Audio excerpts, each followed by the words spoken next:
한 주간 하나님의 은혜로 사셨습니까? 우리는 또 한 주를 마무리하면서 우리가 더 기도 속으로 들어가지 못한 거, 또 우리가 말씀 따라가지 못한 거, 또 믿음으로 살지 못한 거 주님 앞에 내려놓고 또 주님의 은혜를 갈망하며 성령의 역사 속에서 이제는 말씀이 봐지고 또 믿음의 고백이 되어지고 하나님이 원하시는 삶을 살아가지는 그런 되어지는 성령의 역사 속으로 들어가기를 간절히 소원합니다. 오늘 더더욱 한 주를 마무리하고 또 내일 주일에 주실 하나님의 은혜를 사모하며 또 받은 응답과 또 받을 응답들을 생각하는 귀한 시간 되시기를 바랍니다. 자, 마가복음 7장 9절부터 16절 말씀을 보겠습니다. 지금 마가복음 7장 1절부터 23절의 말씀 중에서 지금 두 번째를 보고 있습니다. 예루살렘 사내들인 공회에서 바리새인들과 서기관 몇 사람들을 파송했습니다. 그래서 예수님과 그 제자들 속에서 잘못된 율법이나 뭔가를 어기는 것을 찾아내려고 한 겁니다. 근데 마침 제자 중 몇 사람이 떡을 먹는데 손을 씻지 않고 먹는, 그래서 장로들의 전통을 어겨버렸습니다. 그걸 가지고 예수님께 이제 뭐라냐면 시비를 겁니다. 왜 너희들은 그렇지 않느냐라고 합니다. 지금 유대인들이 참 좋은 뜻으로 사실은 시작했고, 이 장로들의 전통을 만들면서 더 나은 신앙을 하려고 했겠죠. 그런데 그것이 이제 뭐냐, 하나님의 계명과 전혀 관계없이 자신들의 어떤 뭔가 이익, 자신들의 어떤 뭔가를 드러내려고 하는데 사용되어져 버렸고, 그래서 하나님의 의에 대해서는 전혀 관심이 없는 자신들의 의를 드러내려고 했습니다. 그것을 사도 바울은 로마서 9장 10장에서 증거하고 있습니다. 율법의 본질과 전혀 상관없이 자신들이 만든 장로들의 전통에 매여 살아가는 그들을 예수님께서는 이렇게 질책하시고 또 많은 사람들에게 메시지를 주시고 계십니다. 오늘 그 9절부터 16절 말씀을 보도록 하겠습니다. 먼저 9절을 보겠습니다. 또 이르시되 너희가 너희 전통을 지키려고 하나님의 계명을 잘 저버리는도다.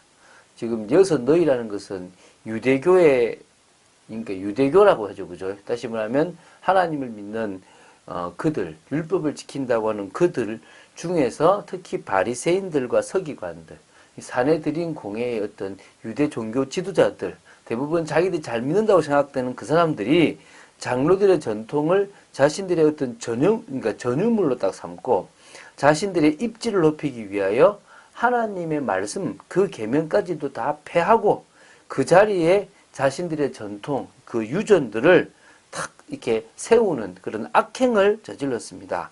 예수님은 그 악행을 지금 지적하고 있는 겁니다.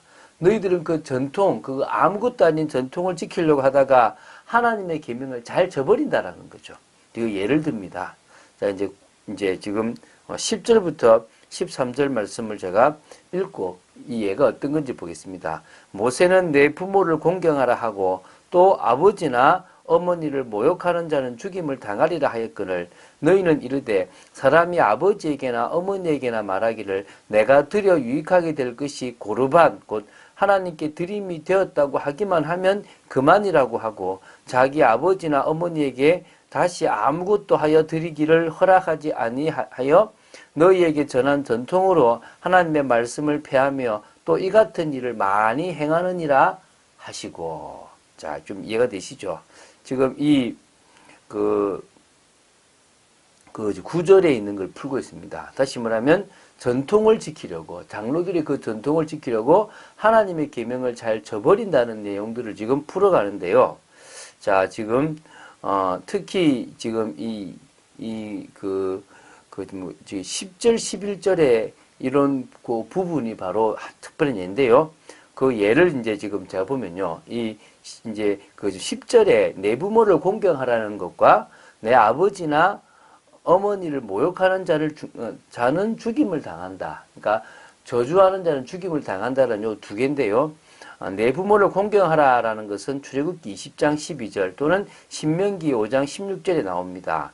또 그 아비나 어미를 저주하는 자는 반드시 죽으리라고 한 것은 출애굽기 21장 17절과 레위기 20장 9절에 나옵니다.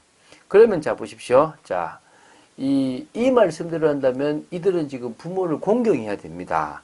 부모가 원하고 부모가 필요한 것들은 공급해 주는 게 자녀의 당연한 겁니다. 그런데 그게 뭡니까? 이제 부모에게 주기 싫은 거예요. 아까운 거예요. 그러니까 뭐냐면 이 하나님께 드리는 그 일에 중요하게 생각됐던 이 고르반이라는 거를 악용해가지고 부모에게 주기 싫으면 저기 고르반이야. 하나님께 드릴 거야. 라고 이야기하면서 부모한테는 아무것도 안 주고 그걸 딱 묶어놔 버린다는 거예요. 그러면서 자신들의 맹세를 거짓 맹세로 그걸 자기 거니까 자기가 계속 갖고 있는 거죠. 자, 그러니까 이 예수님 당시에 이 단어가 하나의 어떤 맹세어로서요. 어떤 물건에 대해서 고르반, 즉 하나님께 드리는 제물이라는 어떤 맹세만 하면 그 물건은 아무도 손을 대지 못하게 딱 되어 있었습니다. 그래서 부모나 다른 사람에게 어떤 물건을 주기 싫으면 단지 고르반이라고 맹세만 하면 그러면 이제 안 줘도 되는 겁니다. 이것은요, 예수님께서 지적하신 대로 이 시대가, 그 예수님 당시 그 시대가 얼마나 거짓 맹세가 많았는지를 충분히 짐작할 수 있는 대목입니다. 얼마나 많았겠습니까? 자, 이 사실 고르반 제도가 아마 초기에는요, 하나님께 자기 물건을 헌신하여 드린다는 어떤 신앙적 어떤 의미로 시작됐을 것입니다. 많은데, 좋다. 네, 저건 드리자. 이건 고르반이야. 어떤 사람은 11조를 딱 먼저 딱 떼는 거죠. 어떤 사람은 하나님께 예물을 먼저 딱 떼는 겁니다. 다 쓰고 남아서 예물 드리는 것이 아니라 먼저 예물을 딱 떼고 놔두는 준비하는 게 고르반과 같은 거예요. 참 좋은 거죠. 그런데 이제 시간이 지나면서 그 진정성은 상실되고, 지금 12절에서 말하는 대로요. 어떤 물건이든지 그냥 고르반이라고 하면 그게 부모가 원하고 부모를 공경하는 걸 하더라도 드리지 않아도 될 만한 그런 자기들의 이익을 드러내는 방법으로 쓰여졌다는 겁니다. 초기에 그 순수한 신앙 어떤 관습을 그들이 이제 저버리고 오히려 뭡니까? 계명까지 어기는 그런 결과를 초래하게 된 겁니다.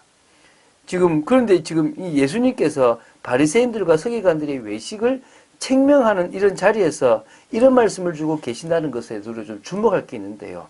이 당시의 사람들이 이처럼 잘못된 것은 바리새인들과 서기관들이 그들의 외식적인 전통에 따라 잘못 가르쳤기 때문에 그들이 잘못되고 있다는 사실을 지금 알려주시는 거예요. 너희들이 왜 지금 이렇게 잘못 쓰고 있느냐? 저 종교 지도자들이 잘못된 자기들 거를 행한 거를 너희들이 배운 거다. 무리를 다시 불러 이르시되 너희는 다 내 말을 듣고 깨달으라. 무엇이든지 밖에서 사람에게 들어가는 것은 능히 사람을 더럽게 하지 못하되 사람 안에서 나오는 것이 사람을 더럽게 하는 것이니라고 하시고, 다시 이제 이 예를 통해서 다시 그 유대 종교 지도자들, 다시 말하면 바리새인과 서기관들이 왜 너희 제자는 왜 손을 씻지 않고 떡을 먹느냐라는 것을 지금 이제 풀어가는 겁니다. 어떻게 푸냐면, 그 논쟁을 끝내고 나서 다시 무리를 다 불러놔서 이제 그들에게 이야기합니다. 뭐라 얘기합니까? 밖에서 안으로 들어가는 것, 음식이겠죠. 근데 나중에 나오는데요. 그것은 사람을 더럽게 하지 않는다. 오히려 사람 안에서 나오는 것들, 여러 생각들, 여러 이런 죄악된 속성들이 있을 거 아닙니까? 그런 것들은 오히려 그 사람을 망합니까? 더럽게 한다는 겁니다. 자, 요걸 지금 이제 이어서 이제 다음 주 월요일에 다시 한 번 더 좀 더 구체적으로 설명해서 마가복음 7장 1절부터 23절을 마무리 짓겠는데요. 어떤 의미에서요, 제자 몇 사람의 실수이기도 하지만 예수님께서는 그 실수가 사실은 법을 어기는 큰 실수가 아니고 오히려 껍데기 손 씻으면서도 계속 계명과 상관없이 율법을 지키라기보다는 어떤 자기들의 전통 613가지를 지켜야 된다는 그런 잘못된 어떤 관습들에 빠져있는 그런 유대 종교 지도자들이나 그 영향을 받은 많은 종교인들을 향하여 주님은 말씀하고 계신 겁니다. 장로들의 전통뿐만 아니라 교회나 여러 신앙에서 좋은 어떤 틀들이 있고 좋은 형식이 있습니다. 시작할 때는 참 좋은 의도로 시작했을 것입니다. 근데 그게요, 올바른 신앙이 빠져버리면 껍데기만 딱 남아서 종교만 딱 종교가 되어가지고요, 결국은 본질을 사라져버리고 본질과 상관없는 인생을 살아. 오늘 우리는요, 하나님을 향한 믿음 안에서 왜 이런 것을 주님이 말씀하셨고 왜 이런 것을 지키라고 하셨는지를 제대로 알고 제대로 행하는 여러분 되시기 바랍니다. 하나님의 뜻으로 소통되는 교회, 하나님이 교회를 왜 세웠겠습니까? 왜 직분자를 세웠고 왜 주일에 우리를 모이게 하고 왜 헌금을 통하여 전도 선교하라고 하시는지에 대한 진짜 이유를 안다면 우리는 소통될 수 있습니다. 다른 이유 때문에 이 교회가 존재하는 것이 아니라 하나님의 나라를 위하고 하나님께서 귀하게 여기시는 그 영혼들을 살리기 위해서 교회가 있는 겁니다. 하나님의 관심이 영혼에 가 있고 하나님의 관심이 모든 민족 이방인들에게 가 있다는 사실을 유대인들이 알고 나서야 비로소 이제 새로운 눈이 뜨여진 거 아니겠습니까? 오늘 우리도 그런 눈이 뜨여져야 될 줄로 믿습니다. 우리가 맞다고 생각되는 것이 중요한 것이 아니라 하나님이 중요하다고 생각되는 것에 우리가 가야 될 줄로 믿습니다.